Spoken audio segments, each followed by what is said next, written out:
જય ઠાકર, જય દ્વારકાધીશ મિત્રો, સ્વાગત છે તમારું અમારા બ્લોગમાં. જોઈ શકો છો મસ્ત મજાની સવાર થઈ ગઈ છે ને ગાયો ચરો ખાય છે. ચરો આવી ગયો છે ને આ બાજુ હરવારું ખેતર છે. આ ધુઓ છે ને અહીંયા બપોરે આરામ કરવાનું આવી રીતે છે. અને એક વસ્તુ તમને બતાડો કે આ હરવારા વચ્ચે આવી રીતે છે એનો શું કેવું પક્ષી છે તમને બતાડો. અને બે છે તો મારું બેટું મને હમણાં જનાવરના ઈંડા ને આવું જ બધું દેખાય છે. આ વસ્તુ આ હરવારા વચ્ચે કેવી રીતે છે અને કેવી રીતે મારી નજર પડી તમને હું બતાડું. ચાલો મારી હારે જો આ હરવારો ખેતર છે અને આમાં 100% ચકલીના ઈંડા છે અને એ ચકલી હરવારા વચ્ચે ઈંડા દીધા છે. એની કેવી એવી મજબૂરી રહી છે કે એને માળો બનાવવાનો ટાઈમ નથી મળ્યો.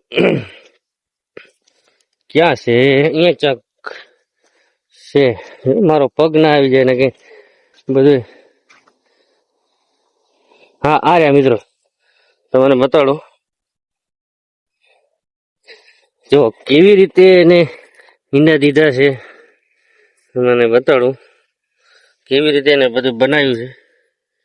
આમાં છે જો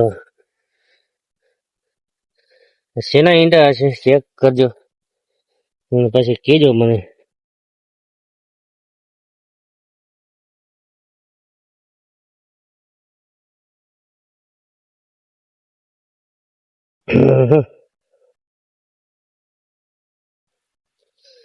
જો કેવી રીતે હરવારું ખેતર છે ને આવી રીતે બનાવ્યું છે.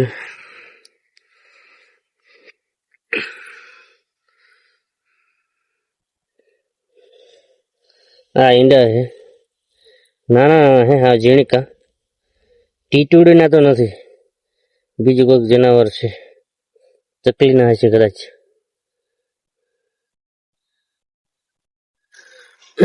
છે ને તો આવી રીતે છે. તો આ બચ્ચા થાય દીદી હું બતાડીશ તમને તો આપણને ખબર પડે કે શેના છે આ ઈંડા. કારણ કે મેં જોઈ નથી ચકલી હતી કાંઈ એની માં ને દીખી નથી મેં, એટલે શેના બચ્ચા છે એ આપણને ખબર પડે. અને જો ફાંગ માંગ કેવી લાગી છે ઢુવામાં અને ગાયું ચલે અને આવી રીતે છે કઈ. તો લાઈક ને સબસ્ક્રાઇબ કરતો જજો. જય ઠાકર, જય દ્વારકાધીશ.